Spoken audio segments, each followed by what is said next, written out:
Sublime gracia del Señor. Seguimos con el distintivo bautista. Hemos hablado de el concepto de la iglesia. ¿Cuál es el concepto bautista de iglesia? Y entendemos que los bautistas creemos que la iglesia es una membresía, un grupo de personas que se denominan miembros, porque son una colectividad, una asamblea, que es una orden de Dios en el capítulo 26, párrafo 5 de nuestra confesión de fe. La semana pasada hablábamos de la disciplina, pues que la iglesia no se disciplina a todo el mundo porque Dios no dio esa autoridad. La iglesia solo disciplina a los miembros y a aquellos que se ponen o que se someten a la iglesia. Pero si viene una persona que es incrédula o un visitante, pues la iglesia no tiene ningún derecho en disciplinarlo. O sea, es como que, un ejemplo, Juanito está enamorado de Cantalicia, pero no tienen nada, son amigos. Y cuando Edgardo está cortejando a Cantalicia, Juanito va y le reclama a Cantalicia. ¿Por qué tiene que reclamarle si no tienen nada? La muchacha le va a decir, Cantalicia, ¿y tú por qué me reclamas? No tenemos nada, no somos nada. Somos compañeros de trabajo, de clase, pero no hay ninguna relación. No tienes derecho a reclamarme nada. Igual, una persona que no está en pacto con la iglesia, ¿qué le va a reclamar la iglesia a esa persona? Pues nada. Pero viceversa también. Porque Cantalicia se une o se cuadra o se novia con Edgardo. ¿Sí, Edgardo? Pero entonces cuando Juanito empieza a salir con Cristina, entonces Cantalicia viene y le hace el reclamo a Juanito. Y Juanito le dice, pero tú ya tienes novio, déjame vivir mi vida, déjame en paz, yo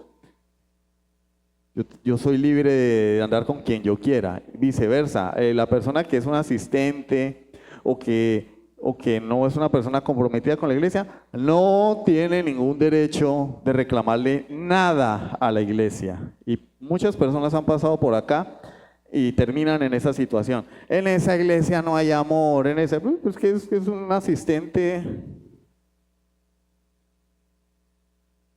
Eso es como esos amigos con derecho, ¿no? O sea, no tienen nada, pero quieren los beneficios, ¿no?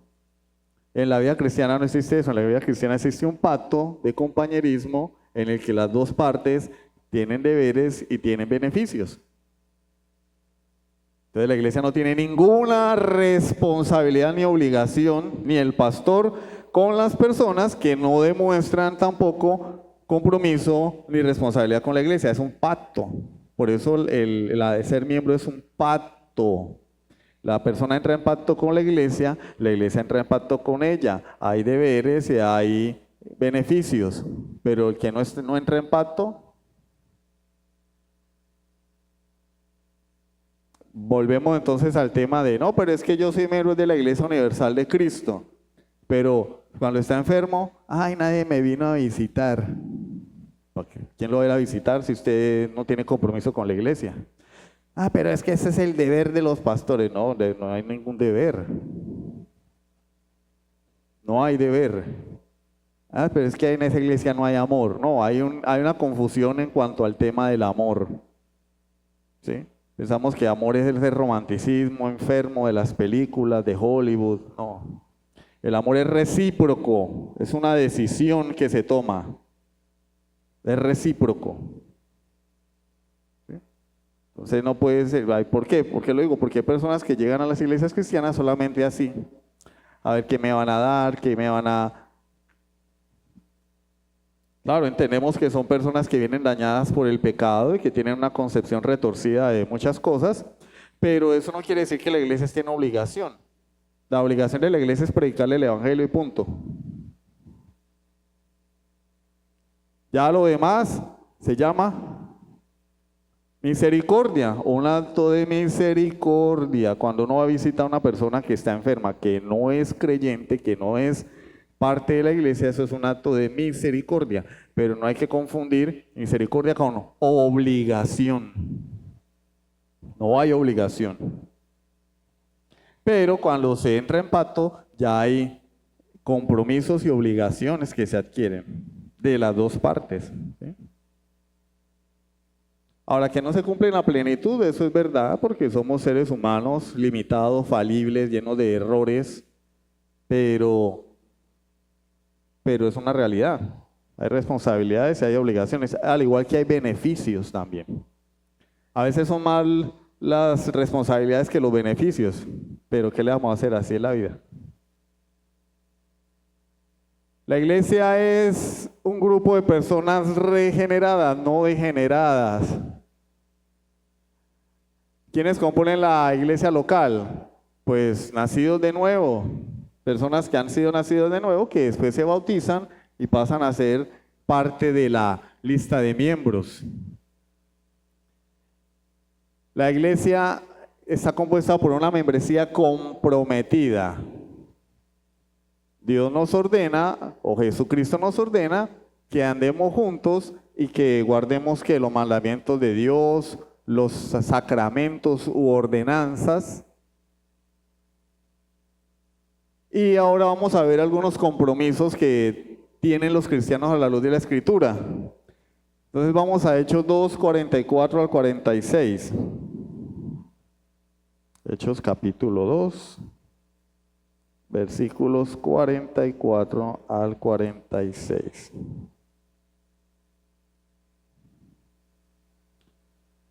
Y perseveraban en la doctrina de los apóstoles, en la comunión unos con otros, en el partimiento del pan y en las oraciones. Y sobrevino temor a toda persona, y muchas maravillas y señales eran hechas por los apóstoles.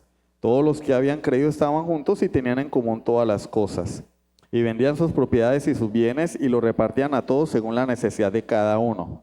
Y perseverando unánimes cada día en el templo y partiendo el pan en las casas, comían juntos con alegría y sencillez de corazón, alabando a Dios y teniendo favor con todo el pueblo. Y el Señor añadía cada día a la iglesia a los que habían de ser salvos. Entonces, como pueden observar, ¿cuál es el compromiso de los creyentes? Comunión. Compromiso de comunión. ¿Qué dice la Escritura? Versículo 42. Perseveraban en la comunión unos con otros. La comunión, pues hay varias formas de verla, o no varias formas de verlas, varios matices. Porque podemos pensar en la comunión como en función de compartir con los hermanos, ¿sí?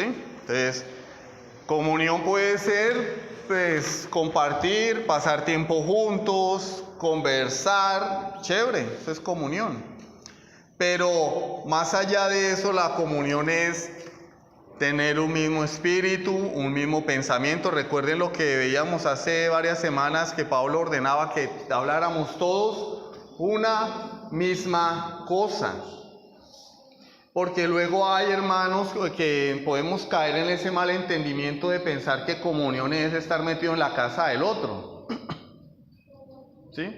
Lo que pasa es que nosotros somos extremistas, entonces o nos vamos hacia un lado, nos vamos hacia el otro. Nos vamos hacia el lado de estar metido en la casa del otro hermano hasta que lo fastidiemos, o nos vamos al otro extremo de decir, no, es que eso no es comunión, entonces no salimos, no hablamos con nadie, no nos acercamos a nadie, no tenemos amistad con nadie, empatía con nadie. Entonces somos extremistas y nos vamos a un lado o al otro, ¿no? Al lado de estar todo el día metidos en la casa de un hermano, o al otro extremo de no querer tener que ver nada con ningún hermano. Ahora bien, es más peligroso el otro extremo, ¿no? Porque si una persona no tiene comunión absolutamente con nadie en la iglesia, eso es una clara muestra de que no es creyente.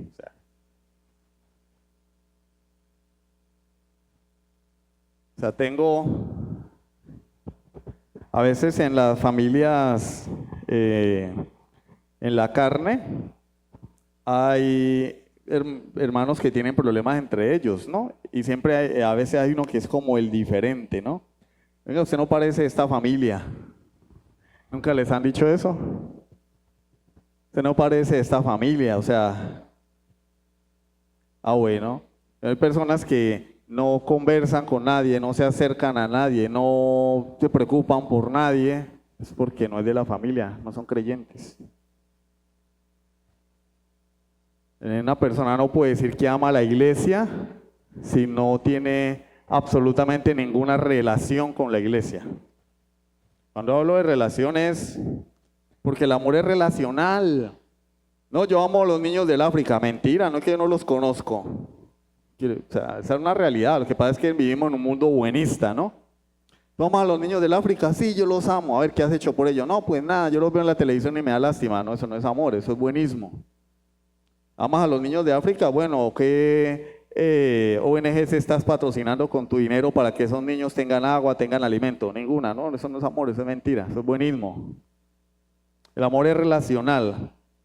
Cuando yo me relaciono con una persona puedo decir que la amo o que tengo afecto por ella. Si no me relaciono con nadie, pues no tengo amor por nadie, por ende no tengo amor por la iglesia, por ende no pertenezco al cuerpo de Cristo, que es la iglesia universal, ni a la local, ni a ninguna. Hay un compromiso de comunión. ¿Qué compartían estas personas? ¿Participaban de qué? De la doctrina y también compartían el pancito.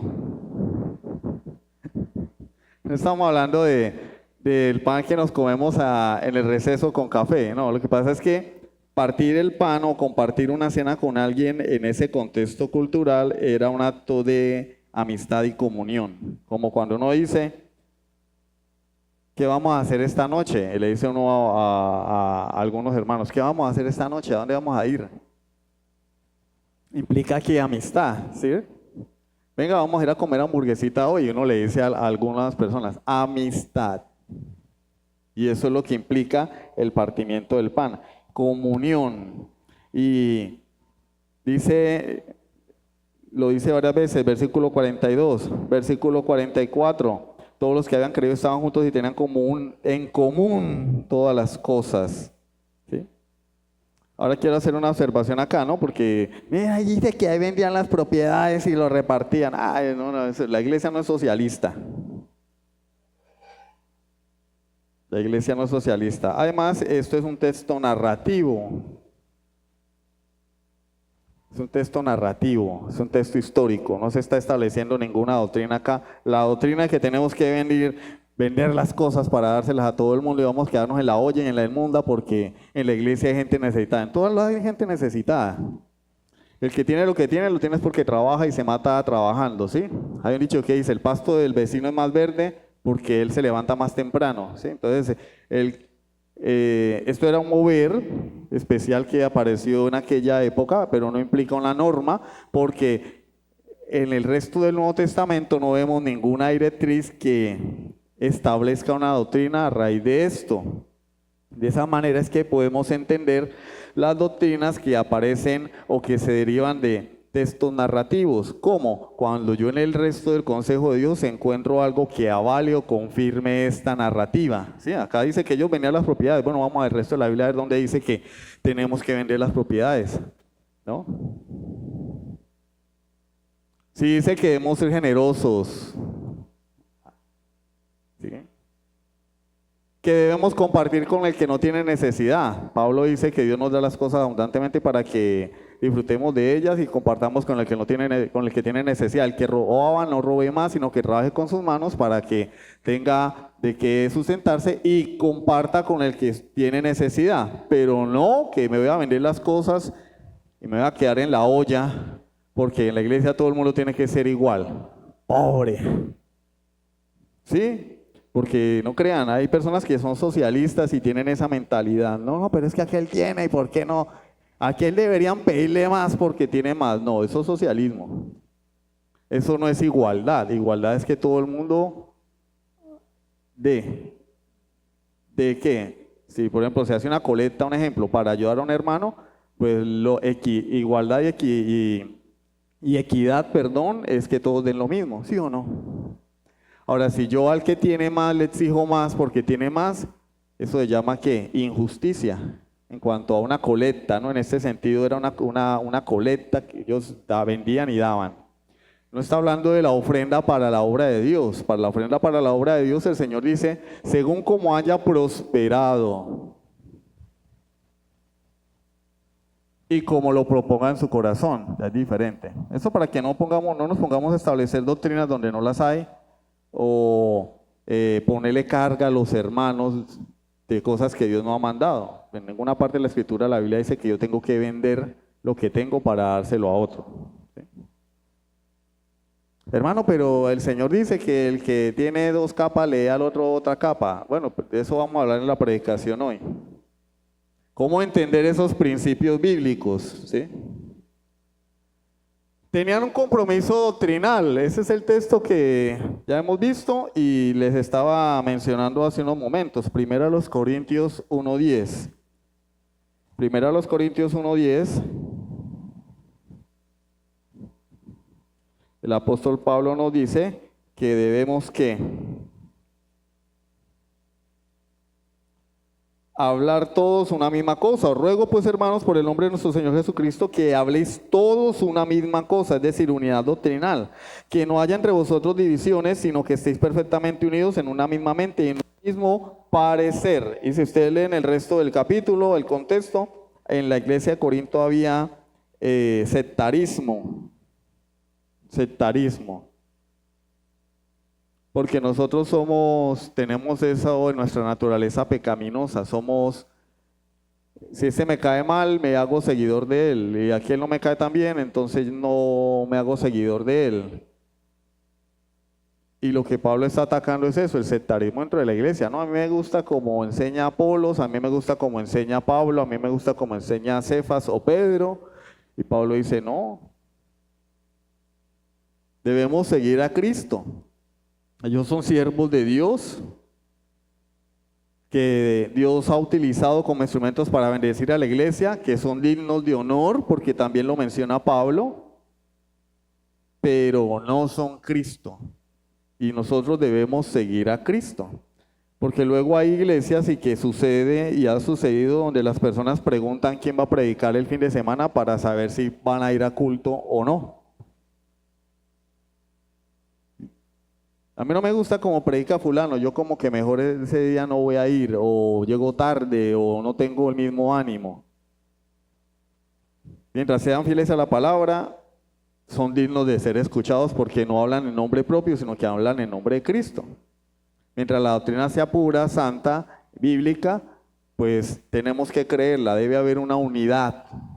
Hay un compromiso doctrinal, y el compromiso doctrinal no solamente es venir y escuchar, sino estudiar.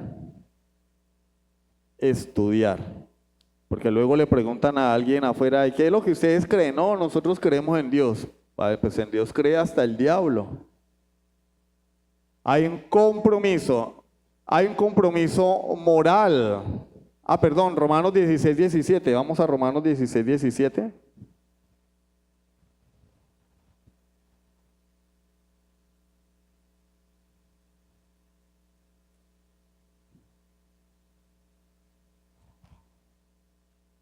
Mas os ruego, hermanos, que os fijéis en los que causan divisiones y tropiezos en contra de la doctrina que vosotros habéis aprendido y que os apartéis de ellos. El Señor es tan celoso con la unidad de la iglesia que si hay alguien que está por allí como que sembrando división, como con mucha murmuración, el apóstol Pablo dice, apártense de esa persona. Terrible, ¿cierto? No, pero es que entonces en la iglesia uno no puede decir lo que piensa, pues si no se conforma a lo que la iglesia cree, no, porque para eso hay otras iglesias donde creen diferente. Porque vienen personas y dicen, hermano, pero es que si yo no estoy de acuerdo con esta doctrina, pues hay otra iglesia. Vivimos en un mundo donde las personas quieren imponer su sistema de creencias o sus filosofías a los demás. Ejemplo, yo hablaba con mi esposa anoche de por qué hay películas que últimamente le está yendo mal en el cine. Mal. y la gente no las va a ver, entonces los productores y los estudios dicen, eso es porque son misóginos, machistas, heteropatriarcales. No, es porque no les gusta. No les gusta. Entonces, a mí no me gusta cierto tipo de películas, me las tengo que ir a ver porque el estudio quiere llenarse de dinero, llenarse con mi dinero y el dinero de los demás. No me gustan películas donde el protagonista es gay, lesbiana, género fluido, donde quieren venderme toda esa basura progresista. Entonces, pero yo tengo que ir porque ellos lo dicen. No, pues yo tengo libertad de escoger. Pues escojo no verla y ya. Ellos más bien deberían pensar y decir, estamos haciendo un producto, queremos que la gente lo consuma, pues vamos a hacerlo de la manera que a ellos les guste. Y a la gente no le gusta eso, por eso son un fracaso. Entonces, una persona viene con una doctrina diferente, con una forma de pensar diferente y quiere imponérsela a la iglesia. No, la iglesia no tiene, si nosotros no creemos eso. No, pero es que a mí me parece, pero hermano, pero hay otras iglesias donde también les parece lo mismo que a usted, querido hermano o amigo. Pues bien pueda, o sea, se puede escoger, pero no puede imponer o mientras está predicando, enseñando, por allá no, eso no es así, es que yo opino diferente, es que el hermano está equivocado. Bueno, si uno se equivoca, está bien. Pero cuando se equivoca el predicador, ¿qué debe hacer una persona? Acercarse a él y decírselo.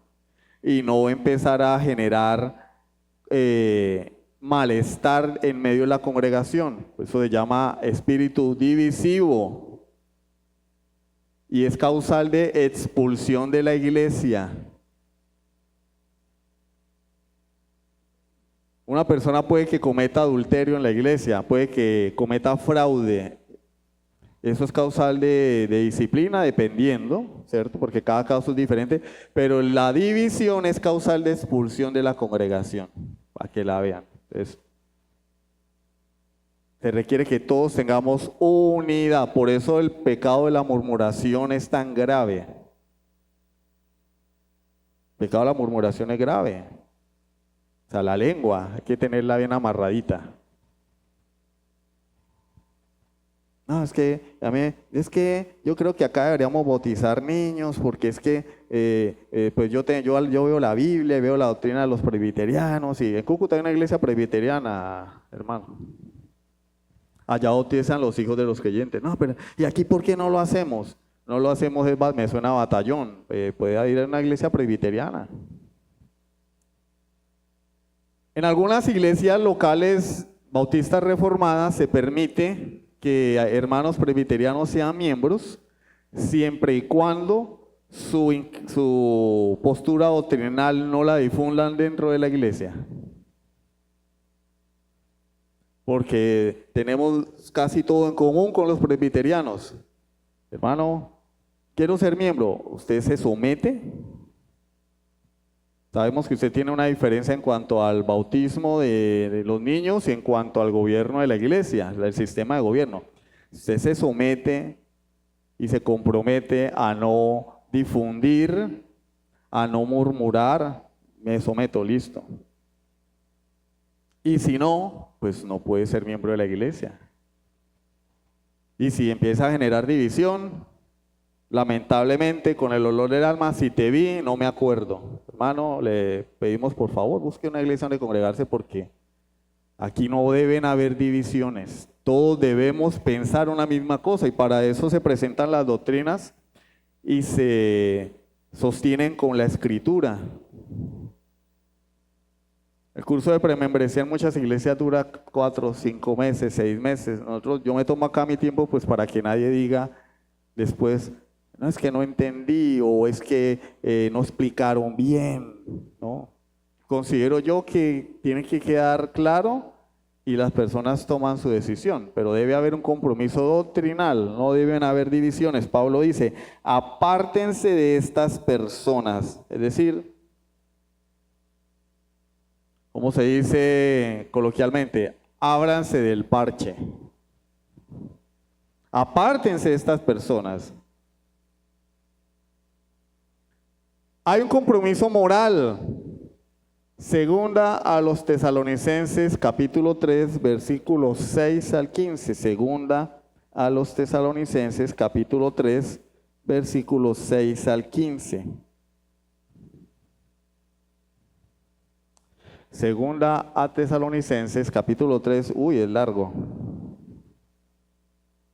Ordenamos, hermanos, en el nombre de nuestro Señor Jesucristo, que os apartéis de todo hermano que ande, no solamente porque traiga otra doctrina, esté generando división, sino también porque anda desordenadamente y no según la enseñanza que recibisteis de nosotros.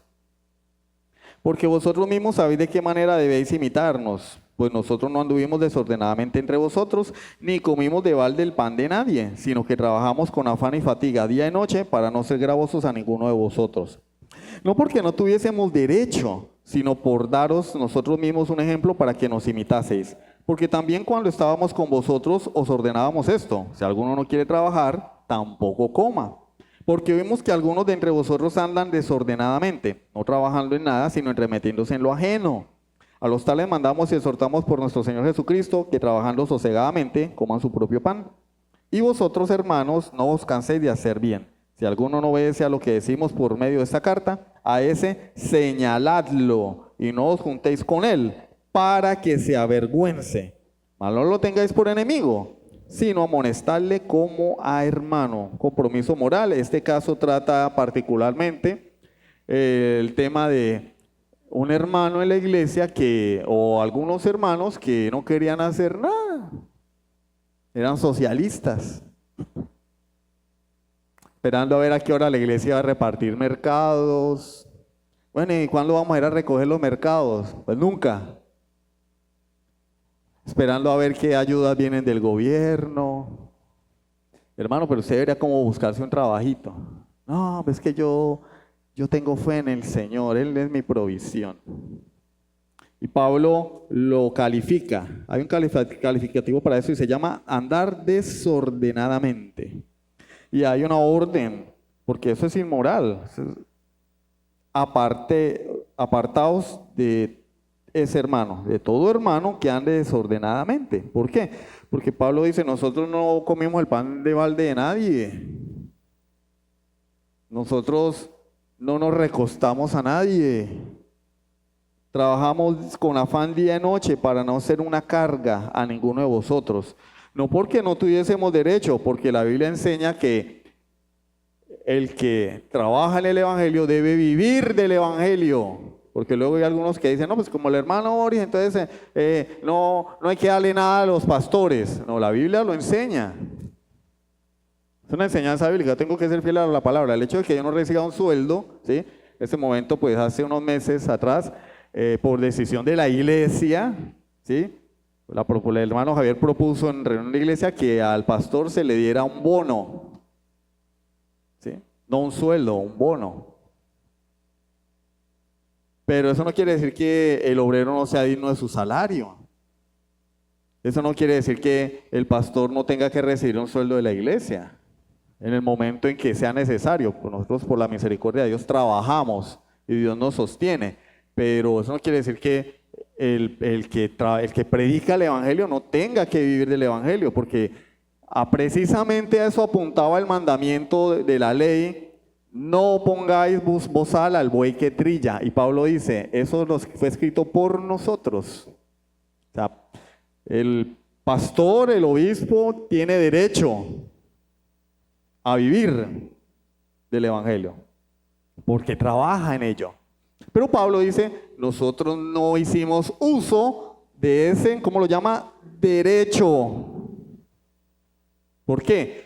Porque queremos darles un ejemplo a ustedes para que nos imiten. Queremos darles ejemplo. Trabajamos en nuestro trabajo secular para mantenernos, para ayudar a otros, y aparte de eso trabajamos en el ministerio. Queremos darles ejemplo. Pero él dice, hay algunos que andan desordenadamente. Y esta es la frase más conocida. Si alguno no quiere trabajar, tampoco coma. Eso es un adelanto para la predicación de dentro de 8 días, porque al que te pida, dale, hay que darle. No, Pablo dice, el que no quiere trabajar, que no coma. Luego alguien en la calle, esos mendigos profesionales, se acercan a uno a pedirle dinero. Ay, pero dele, mire, la Biblia dice al que te pide, dale. No, dele usted, hermano, pues que ponga a trabajar. Muchachos de 15 años pidiendo dinero en la calle. Trabaje. ¿Sí o no? Hay un dicho, el que trabaja no come paja. ¿Cómo? Bebe agua como un buey. Hay que trabajar. Entonces, no trabajar es andar desordenadamente y también da mucho tiempo para meterse en lo que a uno no le importa. Hay un dicho que dice, la mente desocupada es taller del diablo. Cuando uno tiene mucho tiempo libre empieza a pensar tonterías. Pablo ordena a trabajar. ¿Y el compromiso de la iglesia cuál es? Cuando hay una persona que no trabaja, que quiere vivir de los subsidios, que quiere esperar a ver si la iglesia va a repartir mercaditos o no para venir a culto, porque luego hay algunos que no vuelven porque como no se volvió a dar mercado, ¿cierto? Entonces Pablo dice, apártense de esa persona. No solamente eso, dice, señálenlo, versículo 14, señaladlo y no os juntéis con él para que se avergüence. Tenaz, ¿sí o no? ¿Y de dónde? Eso es falta de amor. No, todo lo contrario, es amor. Mal no lo tengáis por enemigo, sino amonestarle como a hermano. No es enemigo, pero hay que señalar su pecado. ¿Por qué? Porque la idea es que esa persona se arrepienta y ande ordenadamente, deje el desorden. La iglesia no es una ONG ni es una casa de beneficencia. No es ese el mandato que Dios ha dado a la iglesia. Que luego las personas se involucran más en esa labor que en estudiar la Biblia, orar, crecer espiritualmente. Incluso hay pastores que cumplen una función mixta, es decir, se involucran en esas ONGs, ¿sí? No es que yo estoy trabajando con la ONG, vamos a ponerle un nombre, los ositos cariñositos. Yo estoy trabajando con la ONG Los Ositos Cariñositos. Sí, yo estoy involucrado en ese trabajo. ¿Y la iglesia?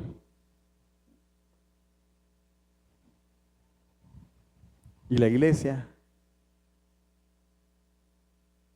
Yo conozco un pastor que estaba viajando mucho, de una iglesia reformada, estaba viajando mucho porque estaba involucrado en la academia y tal, y vaya y venga, y la iglesia lo llamó y le dijo, venga, ¿usted es pastor de nosotros o no? ¿Nos va a pastorear o qué? ¿Así? Lo llamaron, se reunieron. Pastor, nosotros le agradecemos mucho, lo amamos mucho, pero usted al fin es el pastor de la iglesia o no. ¿Nos va a pastorear o qué? ¿Qué le tocó hacer al hombre? Porque la cátedra es una cosa, la academia es una cosa y la iglesia es otra. El pastor Sergio Ruiz dejó la academia y se enfocó en el pastorado.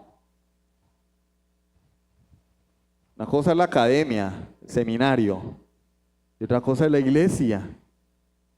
Entonces, o soy maestro en el seminario, o soy pastor de mi iglesia, o soy director de un seminario, o representante XXX, o soy pastor de mi iglesia. A llevar las dos cosas es demasiado difícil. El pastor dijo, no, yo soy pastor de mi iglesia, voy a dejar la academia a un lado. Hay que andar ordenadamente. El que no trabaja anda desordenadamente. Dios no es socialista, ni comunista, ni izquierdas. Por eso las ovejas están a la derecha. Ese chiste solo se ríe mi esposa. Bueno, los bautistas no solamente se distinguen por su concepto de la iglesia, sino también se distinguen por su concepto de gobierno de la iglesia, el gobierno de la iglesia. No solamente tenemos una visión bíblica, histórica y particular en estos tiempos modernos de la iglesia, sino también del gobierno de la iglesia. Tenemos varios formas de gobierno que son actuales, otras han estado en la historia y hay ahora grupos minoritarios, pero eso no vamos a hablar hoy, porque ya no fue el tiempo. La semana entrante continuaremos, vamos a hablar de los cuáqueros, de los darvistas, de los erastianos y de los sistemas de gobiernos que más conocemos, episcopal, presbiteriano, congregacional, y el que nosotros aplicamos, que es el gobierno congregacional de verdad. Porque el gobierno congregacional que está entre comillas, es entre comillas, gobierno congregacional, pero es más bien una democracia donde el pastor es un empleado de la iglesia. Y la iglesia le impone sus criterios al pastor. Si Dios lo permite, la semana que viene vamos a hablar de todo eso. ¿Listo? Sublime gracia del Señor.